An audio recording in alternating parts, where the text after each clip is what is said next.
नमस्कार। आप सभी का संस्कृत साहित्य चैनल में स्वागत और अभिनंदन। महाकवि दंडीकृत काव्यादर्श में हमने गुणों की चर्चा की। श्लेष प्रसाद समता, माधुर्य सुकुमारता, अर्थ व्यक्ति उदारत्व, ओज कांति समाधि। इसमें भी जो वैदर्भ मार्ग के 10 प्राणभूत गुण थे और इसके विपर्य में गौड़ीय मार्ग को कहा गया। आज हम जो है काव्य कारण की चर्चा करेंगे विशेष रूप से, और पूर्व के 2 श्लोक शेष थे तो केवल उनमें कवि ने कहा कि वैदर्भ गौड़ मार्ग में ऐसा अथवा वैदर्भ गौड़ मार्गों में के अवान्तर भेदों की प्रकल्पना करना, इसमें कहा गया। तो कहा गया इति मार्ग द्वयम भिन्नम तत्स्वरूप निरूपणात् तदभेदास्तु न शक्यन्ते वक्तुं प्रतिकविष्ठिताः। मार्गद्वयम 2 मार्ग हैं और भिन्नम वो भी 2 भिन्न मार्ग हैं। इनके स्वरूप का निरूपण किया गया। तत्स्वरूप निरूपणात्, इनके स्वरूप का वैदर्भ मार्ग से भी और गौड़ीय मार्ग से भी। उसके बाद कर तदभेदास्तु न शक्यन्ते वक्तुं प्रतिकविष्ठिताः। वैदर्भ और गौड़ीय जो 2 भिन्न मार्ग हैं उनके भेदों को, उनका वर्णन करना संभव नहीं है प्रतिकवि स्थिति से, अर्थात कवि भेद से। कहा, उदाहरण दिया, इक्षु क्षीर गुड़ादी नाम माधुर्यस्यांतरम महत् तथापि न तदाख्यातुम सरस्वत्यापि शक्यते। जिस प्रकार से इक्षु मल गन्ना, क्षीरमल दूध और गुड़ आदि वर्तमान माधुर्य में अंतर है, यह अंतर महान है, परंतु तथापि न तथाख्यातुम सरस्वत्यापि शक्यते, परंतु उसका वर्णन करना सरस्वती के बस में भी नहीं है, अर्थात सरस्वती भी उसका वर्णन नहीं कर सकती। उसी प्रकार से गौड़ और वैदर्भ मार्ग के उपभेदों का वर्णन करना असंभव है। अब काव्य प्रयोजन कहा, काव्य कारण कहा, काव्य लक्षण कहा, और अंत में महाकवि दंडी ने काव्य कारण को कहा।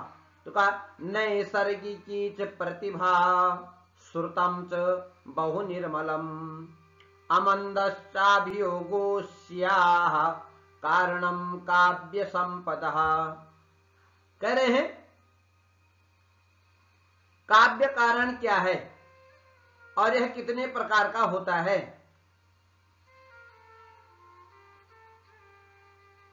तो कहा, सबसे पहले कहा नैसर्गिकी च प्रतिभा।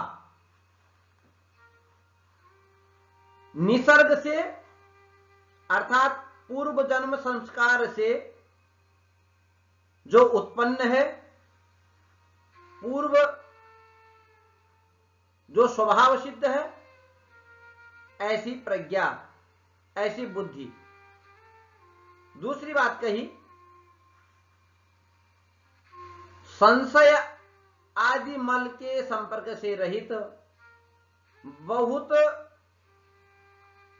मतलब नाना शास्त्र विषयक परिशीलन, श्रुतम च बहु निर्मलम, शास्त्र का अभ्यास, श्रुतम च बहु निर्मलम, मल रहित, उस शास्त्रों का, अनेक नाना प्रकार के शास्त्रों का अभ्यास।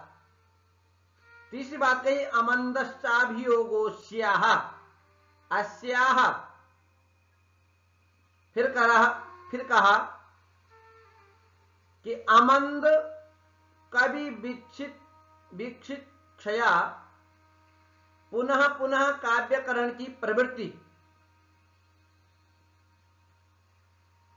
यह जो है काव्य संपदा काव्य की संपदा के कारण है। अर्थात आचार्य दंडी के मत में काव्य के कारण 3 हैं।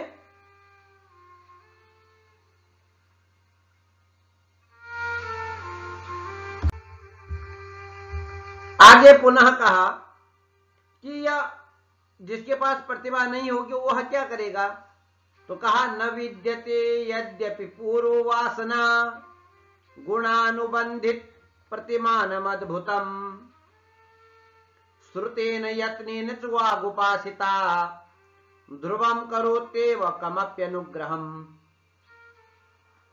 यद्यपि बोले वह अद्भुत प्रतिभा पूर्व वासना संस्कार जन्य, वह पूर्व वासना अर्थात नैसर्गिकी प्रतिभा, जिसको पूर्व में कहा कि नैसर्गिकी प्रतिभा अथवा पूर्व वासना वह नहीं हो तो क्या होगा,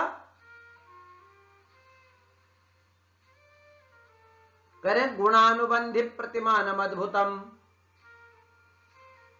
तो बोले क्या करेंगे, तथा भी बोले पठन तथा काव्याभ्यास के द्वारा श्रुतेन यत्नेन वागुपासिता, यदि पठन के द्वारा काव्याभ्यास के द्वारा सरस्वती की सेवा करने वाले दुर्वम करोत्येव कमप्यनुग्रहम, तो सरस्वती की विशेष कृपा, ऐसा विशेष अनुग्रह उस उपासक पर हुआ करती है।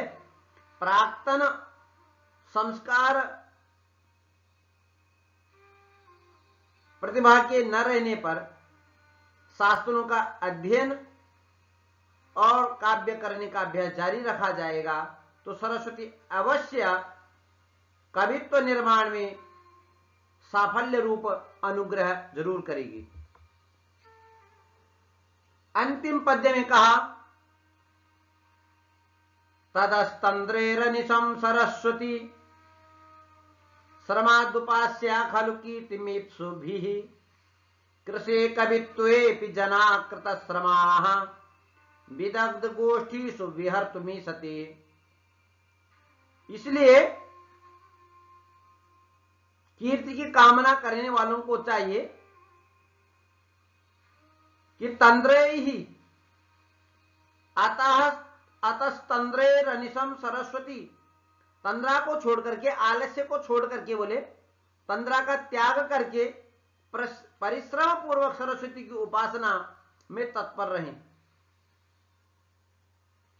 श्रम पूर्वक उपास्या सरस्वती,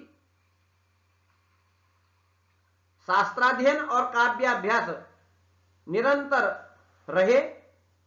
प्रतिभा के न रहने पर, प्रतिभा के नहीं रहने के कारण शास्त्र ज्ञान और अभ्यास भी नहीं है तो कवित्व का उद्भव अत्यल्प मात्रा में होगा। कृषे कवित्वेऽपि जनाकृत श्रमाः विदग्ध गोष्ठीषु विहर्तुमीशते। तो कवित्व का यदि उद्भव होता है प्रतिभा के न रहने पर, शास्त्र ज्ञान और अभ्यास भी न हो तो कवि का उद्भव अत्यल्प मात्रा में होगा अथवा नहीं की मात्रा में होगा। तथापि सरस्वती की निरंतर उपासना करने वालों को रसिक जनगोष्ठी में काव्यार्थ ज्ञान शक्ति से यथोचित व्यवहार की क्षमता प्राप्त हो जाएगी। कहना चाह रहे हैं कि जो सरस्वती की उपासना करते हैं उनका श्रम व्यर्थ नहीं जाता है, वे काव्यज्ञ अर्थात काव्य रचने में सफल होते हैं। तो इसलिए कहा कृषे कवित्वेऽपि जनाकृत श्रमाः, जिन्होंने श्रम कर लिया है ऐसे काव्य में, तो लोग विदग्ध गोष्ठीषु विहर्तुमीशते, ऐसे लोग हमेशा सदा सर्वथा सरस्वती, अतः बोले जो है वो जो है विदग्ध गोष्ठी में अर्थात ऐसे काव्यार्थ ज्ञान जानने में, रसिक गोष्ठी में उसकी क्षमता को, काव्य रचना को करने में समर्थ होते हैं। धन्यवाद, नमस्कार।